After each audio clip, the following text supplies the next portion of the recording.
Hambaraka ngahulang siga anu keur mikir. Telila terus nyarita deui. Amoy. Dewe geus menang beja. Si Mbah Buyut Piku Sarenggi euy. Waktu mimpin barisan film Kinta Manidik Jaya. Amoy. Ini ngagempur ka kampung kahuripan. Tetela pihak barisan Dharma Yuda anu unggul euy. Malah kabeh ge eueuh anu nyahoeun saha jalmana anu geus mampu ngarubuhkeun. Amoy. Ai. Si Mbah Buyut Piku Sarenggi euy. Tapikeun kanyanangan tatu di jero anu kalintang parna. Kitu tah Sargun euy. Punten. Punten heula pangersa. Aya naon atuh sateh? Janten ngeunaan eta kajadian naon hubunganana sareng Mbah Kebong. Kitu deui manintin. Punten ya. Abdi teh masih kene acan ngartos pangersa. Aduh si laing. Amoy. Maksud dewe kumaha Sargun satu koplok. Kaayaan si Mbah Buyut Piku Sarenggi anu nyadangan teu jero parna teh tangtuna oge kudu gancang dipulihkeun kaayanana. Pikeun mulihkeun kaayanana tangtu kudu neangan tabib sakti Sargun euy. Amoy. Saterusna bisa wae aya warga kampung Raharja anu ngabejaan. Ngeunaan tabib sakti Mbah Rangkebong anu ngaloloskeun diri waktu paguron lintang jagat digempur ku barisan Dharma Yuda anu dipimpin ku Sidang Bule tah si koplok. Moal boa euy si Mbah Kebong aya anu mawa ka paguron lintang jagat. Sinangubaran si Mbah Buyut Piku Sarenggi. Kitu ceuk pamikiran dewek mah euy. Sargun. Kumaha ka hati geus ya? Hah? Maksud ceritaan dewek pengen hulang-hulang sateh. Awak jeung badang sateh. Kartos pangersa kartos. Namun punten ya pangersa ieu. Anu masih kene teu acan jelas masalah nama ngeunaan Cinintin ieu teh pangersa. Margi tos sababaraha dinten teu aya mulang geuningan. Janten punten. Eta anu masih kene ngabingungkeun mah. Ari ngeunaan Mbah Kebong mah tiasa bae sajalan sareng pangemuti pangarsa gitu. Amoy. Mangeus en makieu we lah. Si lain kudu indit nyilidik kaayaan di paguron lintang jagat Sargun. Ngarah eueuh anu curigaeun si lain kudu nyamar jadi warga biasa. Silidik ku si laing sarta pastikeun ku si laing saha nu nyaho si Mbah Kebong teh jeung si Ningtin aya di paguron lintang jagat. Amoy. Eta anu kudu dilaksanakeun ku si laing mah Gun. Ki Hambaraka saterusna nitah Guntara sina nyelidik kaayaan di paguron lintang jagat. Sanu nyaho bakal bisa meunang katerangan ngeunaan kaayaan Mbah Rangkebong jeung Manintin. Geus kitu mah Guntara terus ini trek nyelidik sugan aya laratan ngeunaan Mbah Rangkebong jeung Manintin. Sedengkeun Ki Hambaraka terus balik ka imahna. Sedengkeun di tempat sejen baraya harita manggali si Jawara Idaman anu ngahaja di atau anu ngajaga di Sumerlegok Panamping geus 2 poe kaayaan teh tenang eueuh jago atawa jawara anu datang anu hayang ngapimilik catatan rahasia ilmu panunggalan jati sampurna anu keur diyakinkeun ku Anang Bule di jero Guha Panamping. Kirawan cikabeurangnakeun manggali si Jawara Idaman keur diuk nangunya lambar bari nyarane kana tatangkalan bari ngobrol jeung dirina sorangan. Mikiran rupa-rupa kejadian jeung pangalaman saira dirina nyorang kahirupan. Dina kayaan keur kitu ngadadak aya batu sagede muncang anu ngabersat ngarah kana tarangna Manggali. Rekat Manggali newak eta batu, siut bersatap. Manggali terus cengkat nangtung bertus nyarita. Siapa ini yang sudah melempar batu mengarah ke tarang aku? Aduh, ayo siapa hei? Tampakkanlah dirimu. Tidak usah lempar batu sembunyi bujur badan hei. Ting curelat tilu jirim anu datang. Saterusna marancu dina tangtunganana. Manggali gancang cengkat nangtung bali merhatikeun ka tilu urang jalma anu anyar datang. Ka Andaru mah Manggali geus apaleun da puguh kungsi panggih malah tarung sagarupa.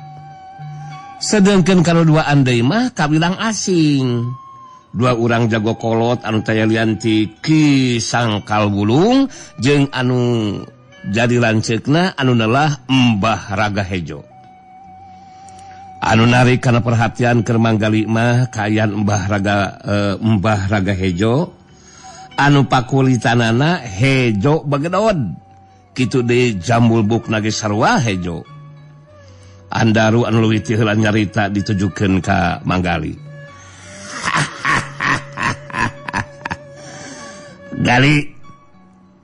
Gali Surali, si Jawara Idaman, si Goreng Sopak, si Koplok. Tadi dewek anu geus maledogku batu ngarah kana tarang si lain teh euy. Ayeuna panggih deui jeung dewek.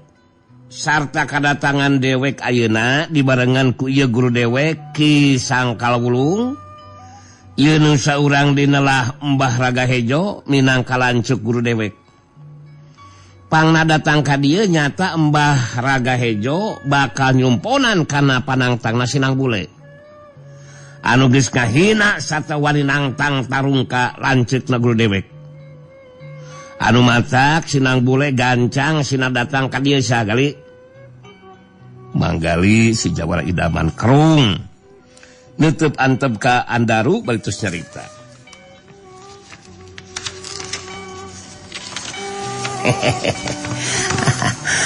Hai, kamu kenapa menjadikan mengemong seperti itu, Andaru? Why? Aku si Jawara Idaman sungguh tidak mengertos.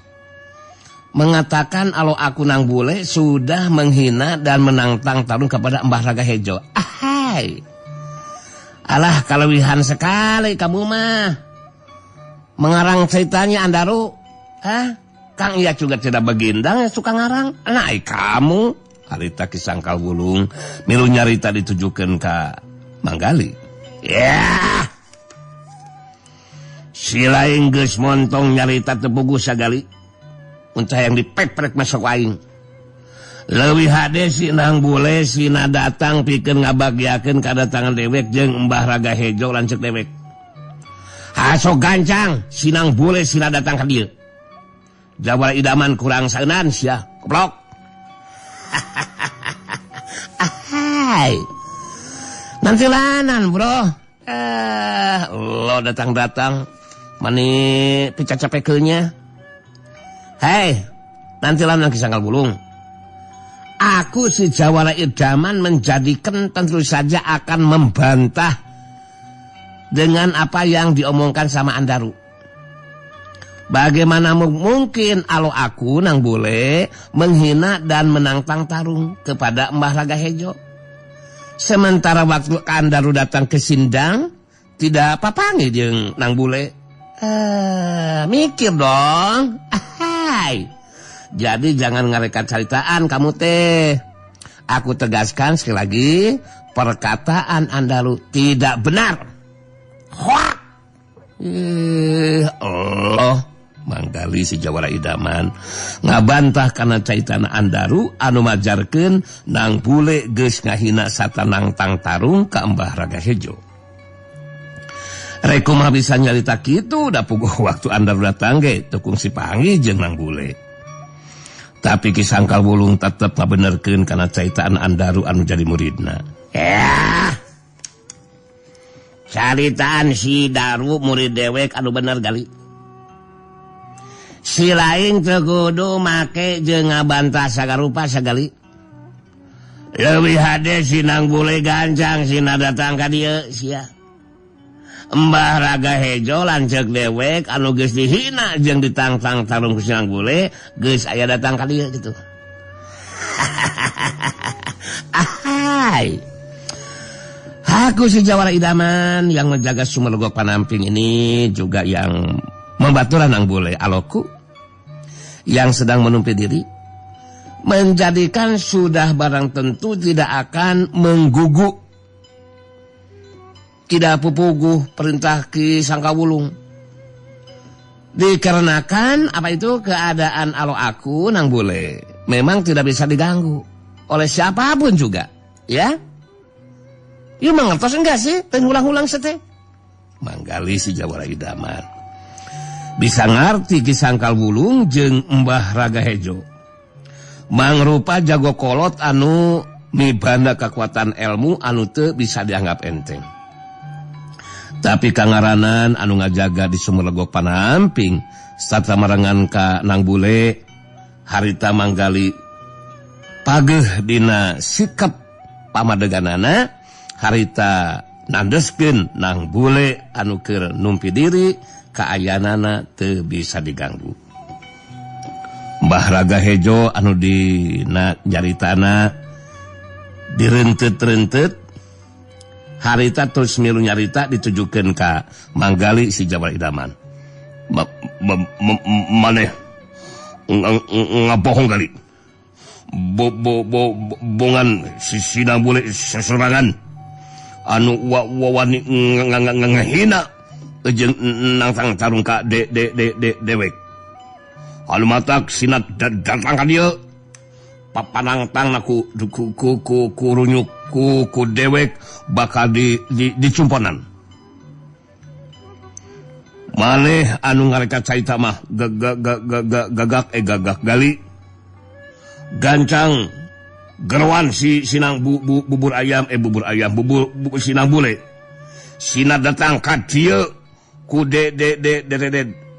ku dewek bakal dibubuktikeun tapi ka karung ka mana kemampuan dirina. Mbah Raga Hejo da puguh geus kapangaruhan ku hasutan caitaan Ki Sangkawulung anu jadi adina. Teu matak aneh mun leuwih percaya kana caitanana anu jadi adina. Nuduh manggali geus ngarekat carita. Padahal naon hesena kali tinggal ngageruan nang bule anu datang atau sina datang. Sabab manehna anu geus wani ngahina jeung nangtang ka dirina. Manggali neuteub ka Mbah Raga Hejo betus nyarita. Ahai. Aku tegaskan lagi bro, Mbah Raga Hejo. Alo aku nang bule menjadikan tidak bisa diganggu. Dan aku jelaskan sekali lagi, yang sudah ngarekat caita mah bukan akoh. Akan tetapi Andaru dan Ki Sangkawulung. Tapi juga enggak. Masuk akal enggak sih? Andaru dengan nang bule bagaimanapun, bagaimana mungkin menghina dan menantang tarung kepada Mbah Raga Hejo. Jumpa juga baru sekarang dan nang bule belum tahu. Pikir dong, pikir. Ini mah manggali tetap dina sikapna kaya nang bule itu bisa diganggu. Malah terus ngajelaskeun malah Andaru jeung Ki Sangkawulung anu geus ngarekat carita mah. Sabab waktu keur Andaru datang tuku si panggih jeung nang bule. Rek kumaha nyebutkeun nang bule ngahina jeung nangtang tarung ka Mbah Raga Hejo.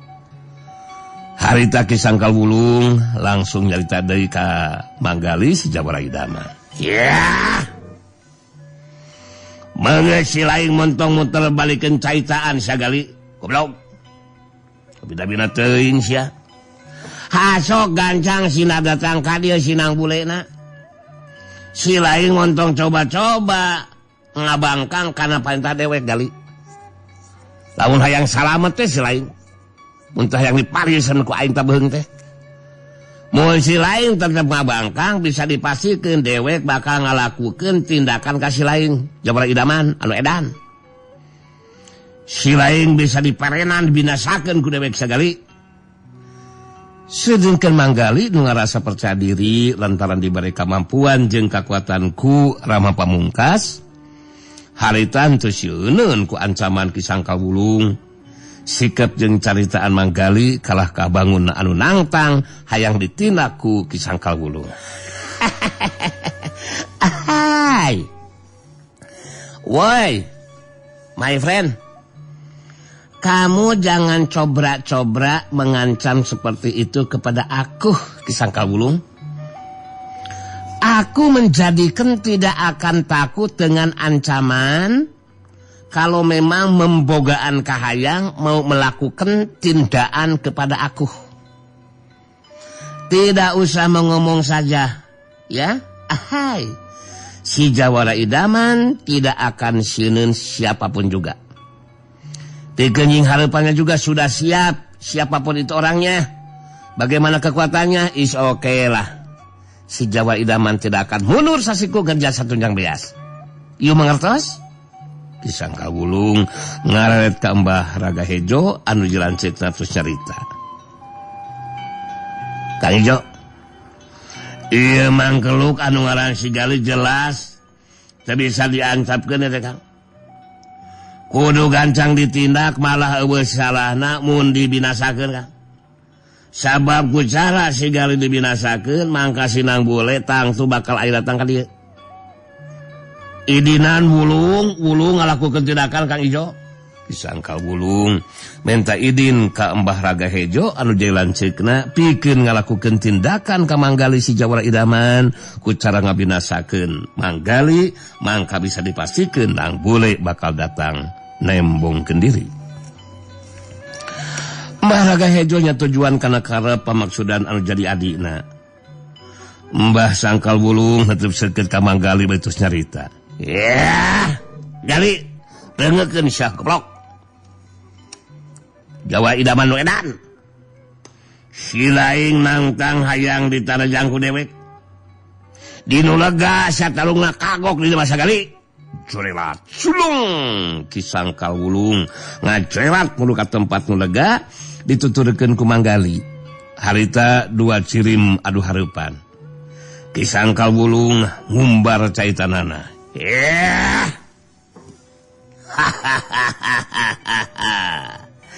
Si lain ka asul jalma anu pikarasepeun peureub sia Gali. Si bujur borontok sia. Anu mata wajar mun ku dewek ditindak. Si lain ge kudu ngarti sia sok sanajan si lain kungsi ngarubukeun si daru murid dewek. Tapi kemampuan dewek montong disarwakeun jeung si daru sia. Si bujur borontok. Dina tapan ajen pangarti cacan sabaraha. Jauh nakaran mun dibandingkeun jeung ajen pangarti dewek anu jadi guruna deuleu. Pikeun merenan mangkelu kawas si laing cukup ku sababaraha geprakan si laing tangtu geus roboh bari eueuh nyawaan sagali. Sedengkeun manggali kalahkah jadi mamatahan ka Ki Sangkawulung. Hey, Ki Sangkawulung. Hai, dengerin gue mau ngomong mak lo. Mau mengomong apa saja, hampir. Kumaha kamu itu mah. Yang jelas aku menjadikan sudah mengertos. Nampaknya kamu sudah menghasut lancek kamu Mbah Raga Hejo untuk bantu kamu. Dikarenakan kamu tidak percaya diri, kala mana harus ijen jajaten bertarung melawan Nang Bule. Padahal maksud kamu yang sebenarnya menjadikan kekeh ingin merebut catatan rahasia ilmu panunggalan Jati Sampurna yang ada di Nang Bule ya? Kamu harus tahu dong, ya. Aku si Jawara Idaman bukan orang yang belagu. Ki Sangkawulung. Justru yang belagu itu kamu, kolot pedegong. Ya, Silaing bener-bener hayang gancang modal kulengan dewek sok kurang ajar gali. Kisangkal Wulung jadi kahudang amarahna. Langsung mesat pedangna. Lain pedang kalabang ireng anu geus dipotongkeun ku si cadar beureum, tapi pedang anu ilaharna digunakeun ku jago atawa jawara anu ngawasa jurus pedang. Tapi sok sanajan pedang biasa kangaranan digunakeun ku si Kisangkal Wulung anu ngagunakeunana anu ngagunakeun jurus pedang kalabang ireng, tangtu we senjata pedangna bakal ngabayakeun pikeun nu jelawan. Sedengkeun manggali nyabut pepongkol pamere nang buletea. Sabab geus keamanatan kurama pamungkas eta pepongkol bisa dijadikan senjata ngagantikeun bedogna Kisangkal Wulung. Yang serikeun sabab anu jelawan ngagunakeun popongkol dijadikan senjata pikeun ngimbangan jurus pedang kalabang ireng. Si kurang ajar si babengok. Si laing memang belagu sia gali. Kalah ka ngagunakeun popongkol rek dijadikeun senjata. Sia gelon teu. Keur ngimbangan senjata pedang jeung jurus pedang kalabang ireng anu bakal digunakeun ku dewek. Hasok buktikeun sia. Teu pikeun ka mana kamampuan si lain gali. Tarajang dewek sia gali.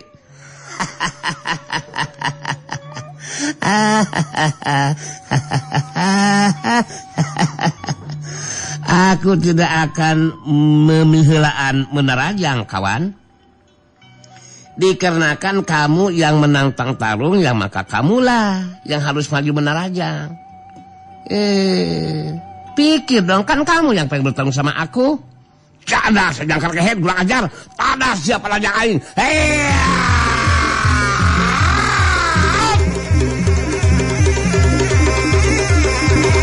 Zorelat sulung Kisangkal Wulung miheulaan maju narajang bari metakeun pedangna ngarah kana anggota badan lawan.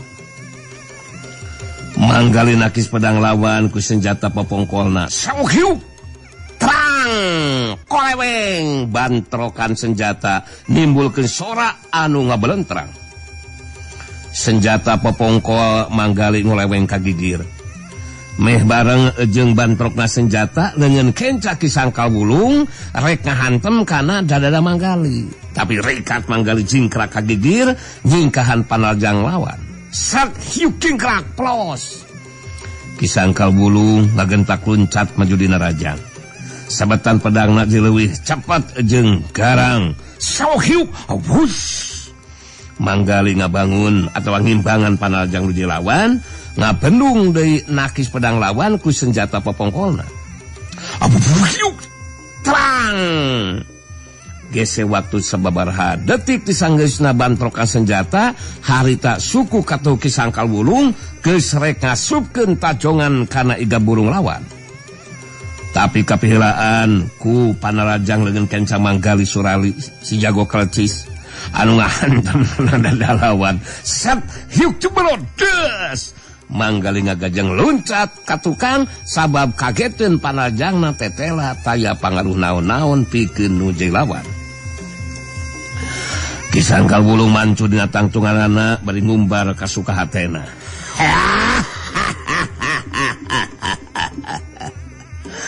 Kakuatan panarjang si laing eueuh pangaruh naon-naon pikeun dewek mah sagali koplok. Saukur kitu patut kakuatan panarjang si laing teh geuningan euy. Rek tepikeun ka 100 kali si laing mampu ngasupkeun panarjang kana anggota badan dewek, tetep moal aya pangaruh naon-naon ke dewek mah euy. Sabab kakuatan panarjang si laing moal mampu nembus kakuatan ilmu Waru Galung. Ilmu Watu Galung moal aya tandingna gali surali edan. Ilmu Watu Galung anu ngalapi sekujur badan dewek. Coba rek kumaha ketak si laing ayeuna jawara idaman koplok kurang saeunan. Sanajan dina kayaan bae jeung kaget. Tapi sikep jeung caritaan manggali henteu robah harita tos carita. Hei bro, kamu jangan dulu menepak dada Ki Sangkar Wulung. Leheung dada teh untuk hapuran, sakitu ngagunug gegeblegan sia. Menjadikan menganggap enteng lawan. Aku juga membogaan kekuatan ilmu yang akan mampu mengimbangi kekuatan ilmu waktu galung. Aku akan gunakan kekuatan ilmu badu bangpak, badu dingkeung. Anu ngajoprak kudu di gulinem. Kamu nawe aing kalep. Setiap lawan yang kemenangan panajang kekuatan aku, yaitu ilmu badu bangpak, badu dingkeung, ilmu sirahnya akan menjadi ngaletikan segede muncang sia. Sok bayangkeun sia. Kalau hulu kamu kemenanganku ilmu badu bangpak, badu dingkeung, sirah kamu akan segede pedes. Bayangkan sia. Manggali harita teu oleh DLS-DLeng dina cumaritana kan jelawan. Ki Sangkar Wulung beuki amakeun we sabab nu jelawan kalakah ngalelewean. Urang ajar sia. Si lain kalakah ngalelewean ka dewek sia tangkurak goreng sobak. Modar saing gali tada sia.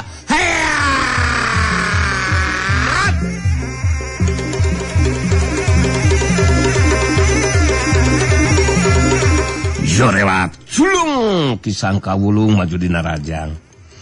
Dibarengan ku kacepatan gerak jeung kakuatan panarajang anu leuwih dironjatkeun. Tapi Ki Sangkar Wulung jadi kageteun deui sabab manggali sok sanajan ukur ngagunakeun senjata popongkol tapi tetela mampu ngimbangan panarajang nu lawan. Sauk hiuk wusyuk terang koleweng. Sok sanajan senjata popongkol ngoleweng kagigil mangsa bantrok jeung senjata pedangna. Tapi manggali masih bisa ngasupkeun tajonganana kana kakemplong lawan. Satyuk deges saterusna manggali ngagajeng luncat deui ka tukang sabab panarajangna tetep taya pangaruh naon-naon pikeun dilawan. Panarajangna teu mampu nembus kakuatan ilmu waktu galung. Ki Sangkar Wulung ngumbar caitanana. Nanaonan sia gali. Dibejakeun ku dewek asa diusapan deuleu sia. Ka Bandungan ku si lain. Jawara idaman kurang saeunan. Cek dewek ke kakuatan panajang si lain tetep moal aya pangaruh naon-naon euy. Sabab kekuatan ilmu watu galung ngalapis karena sakujur badan dewek. Nah sia teu percaya wae. Ayeuna buktikeun ku si laing kekuatan ilmu badu bangpak teh sia. Anu cek si laing bakal mampu nembus kekuatan ilmu watu galung. Bisa ngartikeun hulu aing sagede pedesing buktikeun sia. Montong kalaka ngahulang sia. Goreng patut, goreng sobak. Sok Ki Sangkar Wulung nangtang nu jai lawan pikeun ngagunakeun kakuatan ilmu badu bangpak badu lingkeung anu majarkeun bakal mampu nembus kana kakuatan ilmu watu galung. Harita manggali teu malire kana cairan nu jai lawan tapi ngahuleung bari ngagerendeng saolah-olah keur ngobrol jeung Rama Pamungkas. Halah menjadikan bagaimana kumaha nih Rama nih? Rama, bagaimana ini? Setiap panajang aku ternyata menjadikan tidak karasain sama bebengok lawan. Tidak ada pengaruh apa-apa, Rama. Aduh, sementara saya sudah mengomong akan mampu menembus kekuatan ilmunya. Aduh, menjanggakeun we mah sama Rama, ya.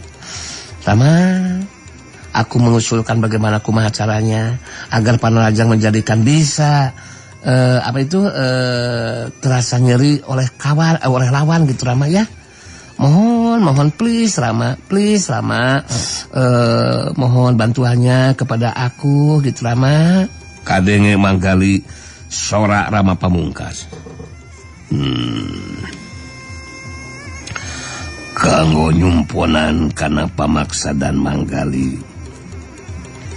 Mangga gurat cakrakeun we kana taneuh eta tungtung popongko teh manggali.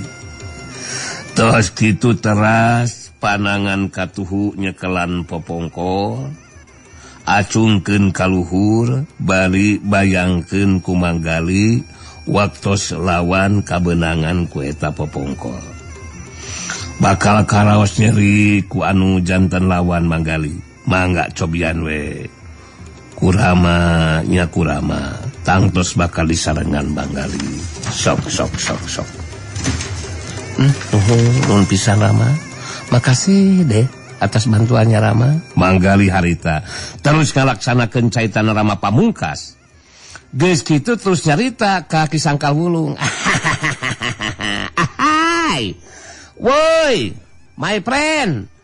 Kamu harus tahu Ki Sangkal Wulung, apa yang aku lakukan barusan teh menjadikan satu cara dan tanda aku akan menggunakan kekuatan ilmu Badubang Plak Padu Dingkleng.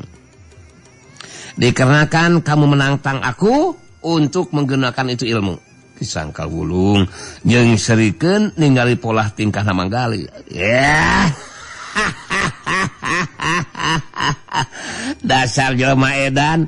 Lalaolan si lain teh gali surali, si goreng sopak. Kalakuan jadi kawas kitu gelo teh, ha?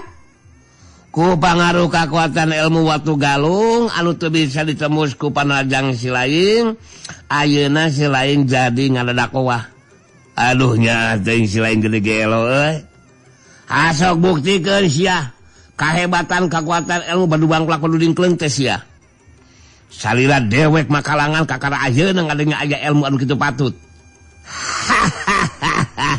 Gunakeun sia kekuatan teh ilmu teh jawara idaman kurang saeunan. Manggali Malik yang cerikeun ka lawan.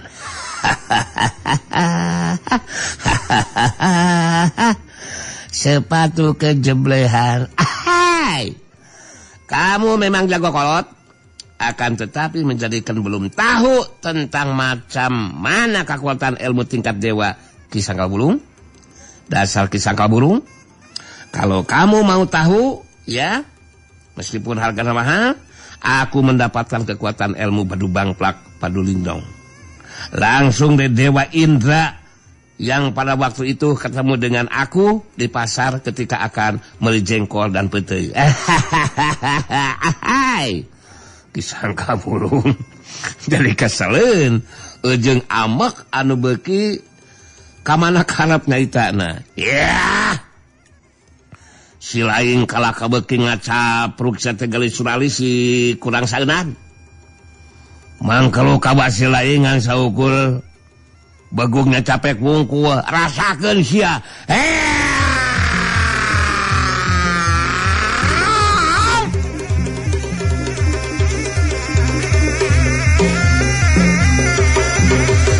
Jorela culung Ki Sangkal Wulung maju dina rajang. Sedengkeun Manggali jadi ngarobah cara tarungna harita henteu ngabendung nakis pedang lawan ku senjata bapongkolna. Tapi nyingkahan sabetan pedang lawan saukyuk hush plos. Manggali ngagajeng luncat ka beulah katuhun badan lawan. Anu saterusna senjata bapongkolna rek hantem kana dada lawan. Ki Sangkal Wulung tadi singkahan da boga anggapan moal aya pangaruh pikeun dirina. Antukna senjata popongko Manggali ngahantem kana dada lawan. Sek hiuk cubrut. Adah. Cadah kurang ajar edan goblok. Kunaon kalau saya nyali adah. Aja nyali sia kali suami edan. Rasain lo. Ki Sangkal Wulung ngagero kaget ngerasa nyeli. Harita terus ngadalig-deg mundur sababareng ka tukang. Gancang Ki Sangkal Wulung ngajaga kasaimbangan badana. Saterusna mancuh kentang tunganana. Bari merhatikeun lawan Ki Sangkal Wulung gancang ngomong dina jero hatena. Alam jadah. Aing asa teh percaya si goblok si kurang saeudan. Kekuatan panajang senjata popongkol si gali teh anu ngahantem kana dada aing. Aduh, untung teu kana kanyut aja. Bisa karasa nyeri goblok. Ngandung hati kekuatan panajang si gali mampu nembus kana kekuatan ilmu waktu galung. Anjir, mun 2 kali deh kena kana kanyut aing ngajungkel aing. Aduh, teuing hegel mulungkut kapisan. Goblok si gali. Tetelah hebat kekuatan ilmu badu bangklak badu dinteungna. Aduh. Kisang kabulung kageteun. Sabab caritaan Manggali nu dianggap nangat capruk tepuguh teh tetep jadi kenyataan. Kekuatan panajang senjata pomkolna mampu nembus kekuatan ilmu waktu galung sabab sapada harita